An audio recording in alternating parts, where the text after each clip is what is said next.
welcome to India at Cannes. It is a special broadcast that we are bringing to you from Cannes, the beautiful city on the French Riviera, which is synonymous with the best of global cinema and fashion, and is hosting the 76th edition of the Cannes Film Festival. The sun is finally out today. It's been drizzling here for days on end, and so as I bask in the sun, I also bring to you a 360-degree view of all that is happening in the Indian camp in the 76th edition of the Cannes Film Festival.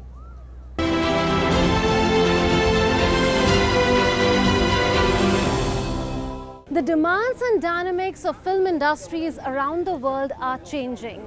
So how are film festivals and markets adapting to them? Representatives of some of the most well-known international film festivals and markets gathered at the India Pavilion to discuss the approaches and challenges to curating film festivals, among other contemporary issues. Here are some excerpts. We found that the outreach of social media was about 80%. So, out of all the outreach, 80% was social media.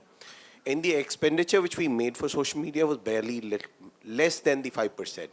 We did a lot of other things. We wrapped buses, we wrapped trains, that this is the film festival we are having in the city. We did a lot of promotion on the TV. We did some radio buzz also. So including the papers, press, everything. But I feel that I kind of resonate with you that social media has got a very positive reach now. So I think festivals can think of, doing more of social media and less of other things. We are a platform of exchanges between those festivals receiving the accreditation. And I think, interestingly, during the pandemic, all the structure, we set up a long time ago to organize these exchanges between festivals proved to be interesting because it was certainly a reactive reaction to the pandemic, to be able to share the expertise, to be able to share the tools that all of you have been putting in place during the pandemic when you could actually operate or when you had to go online and so on and so on. So what we feel at the moment is clearly a need to continue that conversation in a more proactive and positive way. We have an issue with reviews because as a trades, they have less and less reviews which are published. So, and this makes it very difficult, especially for big festivals with many films. So at the Berlinale we have 250 films in the festival. And as you can imagine, not every film gets a review. Yeah, so that's a big issue, how we can create visibility also for the films which are not in the competition program.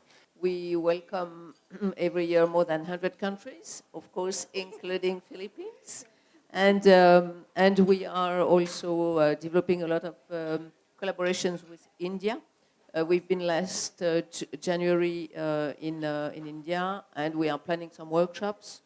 We do workshops all along the year in different countries. I do feel like so much is around building publicity and marketing and all of that other piece around it. I certainly don't have all of the answers, but I think that's where we are really looking at and not relying so much on external outlets, but how we as an institution can actually start to build greater profile and publicity ourselves for those filmmakers.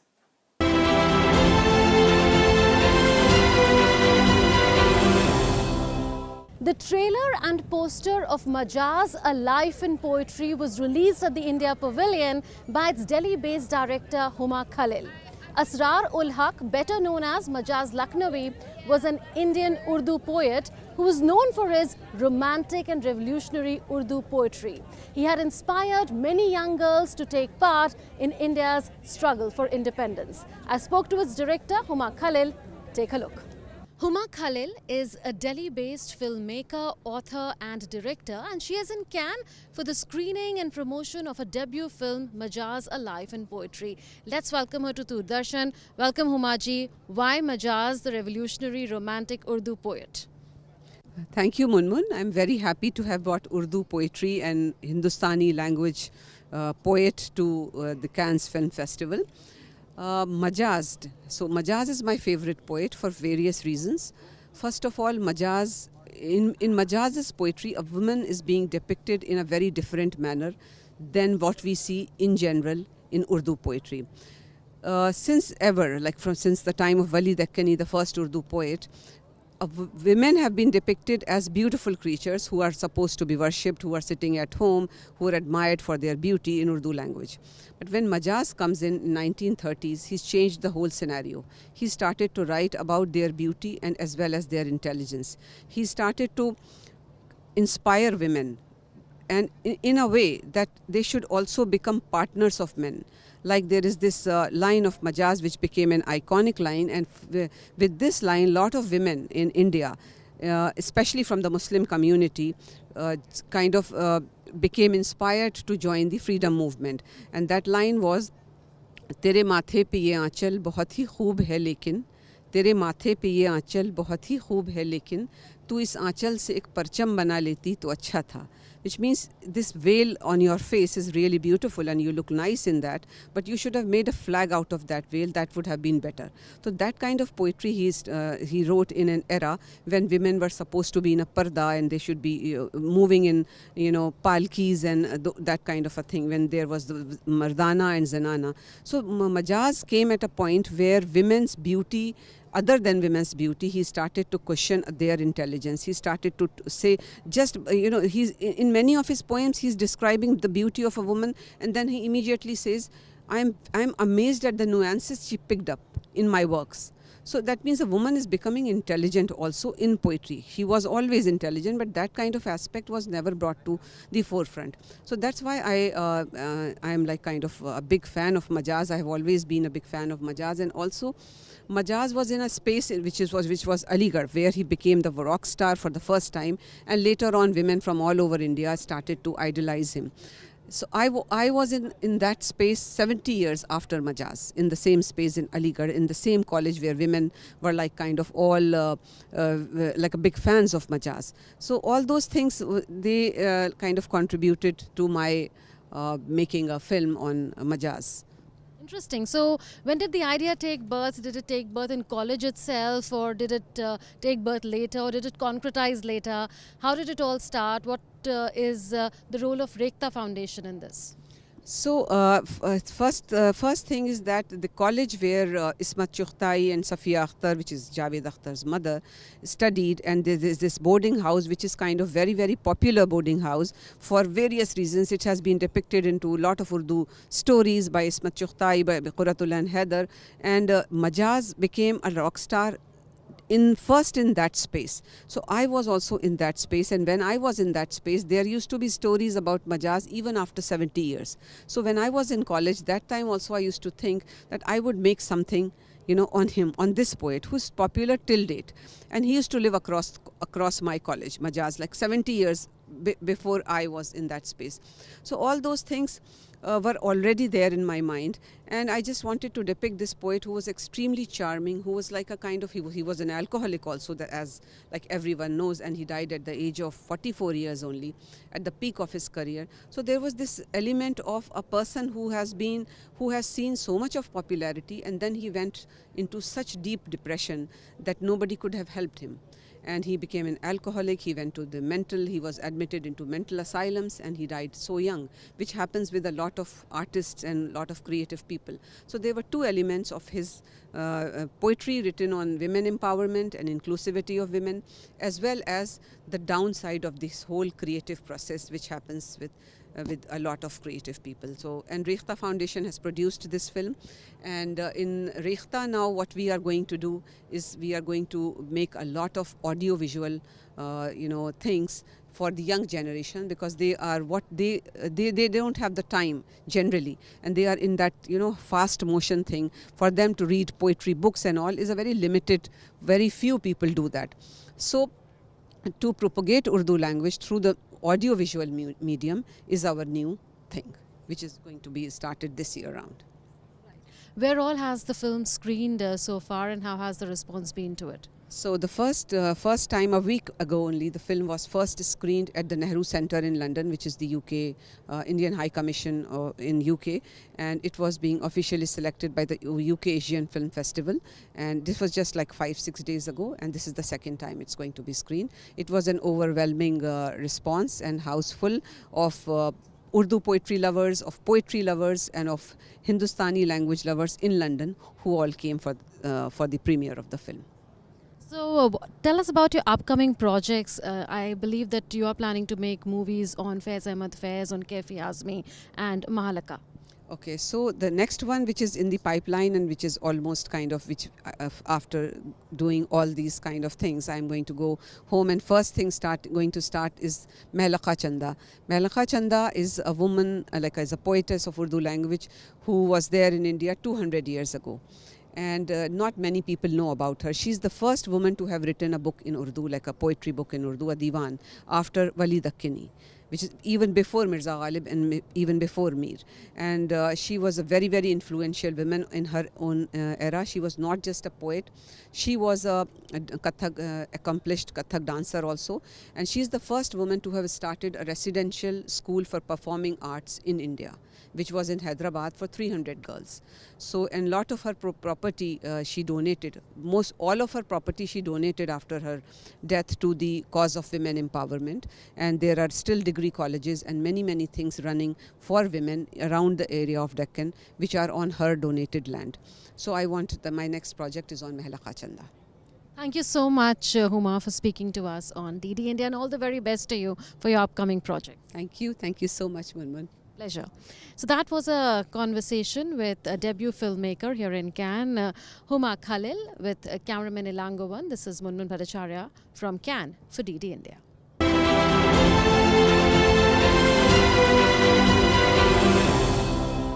The trailer of Tamil film Do-Over was released at the India Pavilion. It is a motivational film which has a universal story of alcohol use disorder.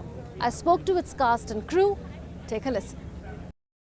There are many films that make it to the official selection of the Cannes Film Festival every year, but there are some that do not make the cut. One such film is Do-Over, which was screened in a local festival in Cannes, but it has a very powerful message of addressing alcoholism. Joining us now are its writer, director, its producer and its actor. Welcome to Doordarshan India. Let's begin with Mr. Sharvi, the director and writer of the film Do-Over. What made you do such a film? Actually, several my friends affected this alcohol use disorder issue. So after making the movie, several my colleagues and film related people asked me, what is alcohol use disorder? The word alcohol use disorder means the person, the body, the mind, the blood ask alcohol every time. This is not the normal person who is using alcohol in a party or in a occasion, or in a few persons using as medicine. This is not like that. So this issue I need to present in a different way to the world. I showed the other part of alcoholism. That means we saw several movies in worldwide, because you can you know that you can search in Google also, there is alcohol related, several movies are there, but all the movies showed the effect of alcohol use person's family. But I showed in my movie how to survive. That means that separates my movie to others as a motivational movie, because several people wants to exit from this alcoholism or alcohol use disorder and alcohol habit. That person can watch, and that person can inspire this movie very much. So this is a movie which is inspired by real life events. Did Sharvi come to you with the concept? What made you decide to produce the film, Mr. Saravanan? Yeah, yes, ma'am. Actually, my director, very close friend, more than 20 years. Then one time, just I talked to the restaurant. He asked him what one subject is a very good subject in alcohol subject. Now, his story tell me. Then I very interesting. He say I need to one producer. I say, no, our company, Real MG Films, say, I'm producing this story. I'm very liked. So many people from Tamil Nadu, total India, world, from alcohol suffering people. So many, some people, the alcohol take it, so him trouble. No, or not everyone. Not everyone. So 90% people, no problem, take liquor. So some 101%, 2% people, so suffering.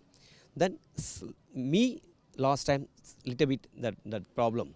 Then now is okay, perfectly okay. The story is a very little bit our subject. Now very interesting. I put in the money. The very good subject. Welcome. Thank you very much, ma'am. How was your experience doing the film? You play the lead actor in it, Siva. When Sharvi sir told me about the subject of this movie, I was sure that this is going to be a great challenge for me. And the main thing is that, and before that, we did a lot of homeworks for before shooting of this movie.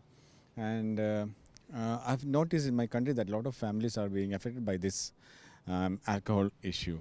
Mainly, the negative side of this alcoholism is mainly affects the kids and mainly ladies. And also, sir told me that you have to do a lot of homework in this movie, and I did, and we sat together and discussed a lot in this.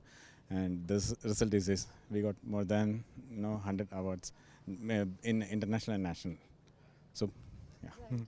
So, what was the kind of preparation that went into the role? Tell us more about the whole experience of filming it.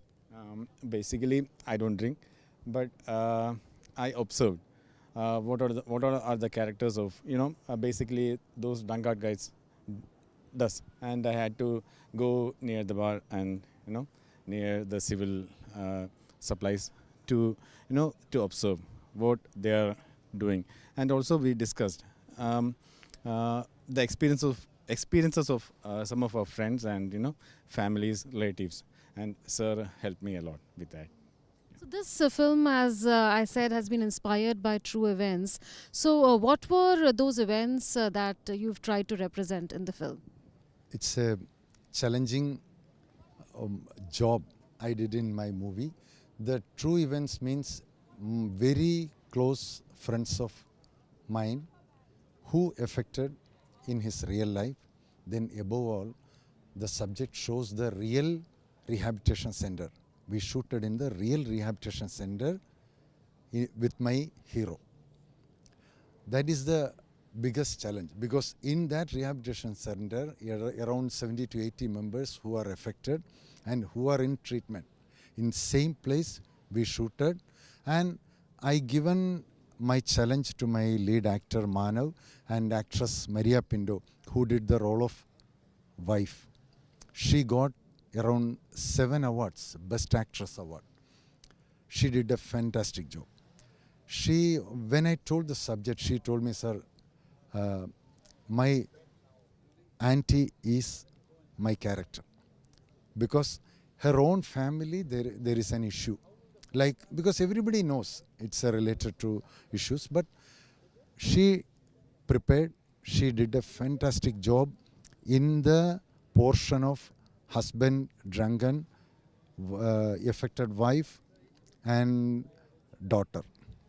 She did a fantastic role. The true events means all the dialogues, all the incidents is true. Because the motivation, everybody needs motivation. Because I used the tagline, I need to show the world every human needs a second chance. That tagline. And second thing, my caption, you are witnessing my rebirth. That is the caption. Means every part of the life, the human will fall. Then the falling person needs the motivation and hard work and never give up to come up. That portion I showed in the second part of the movie. So what is the plan from here on? How do you plan to promote it, to screen it in different parts of the world? No, actually, next month Amazon provision do a OTT form release. Then after 2 months, maybe theatre release.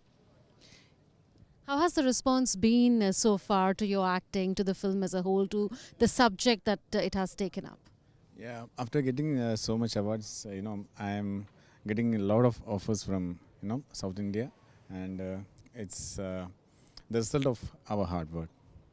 This is the result of the hard work of the entire crew, and it's a subject which is very close to your heart. So how has the response been so far, and how do you plan to take the movie forward? Take the movie forward. We taken around 8 months to achieve the 100 awards. We submitted around 250 film festival. Out of 250 festival only we got 100 awards, and most of the awards we got is social awareness award, because that category we are the best in that festival, because social awareness we can show the different parts of human life and human issues, but the alcohol, it's a pan world issue. That's why the worldwide we got a huge response. After release my movie in Amazon, we are going to release in theatre also in Tamil Nadu, because we have the subtitle and everything, but several film festival related officials willing to purchase our movie. Right, thank you so much for speaking to DD India. So that was the producer, director and actor of Do Over, a film which is dedicated to a social theme of addressing alcoholism. With cameraman Ilangovan, this is Munmun Bhattacharya from Cannes for DD India.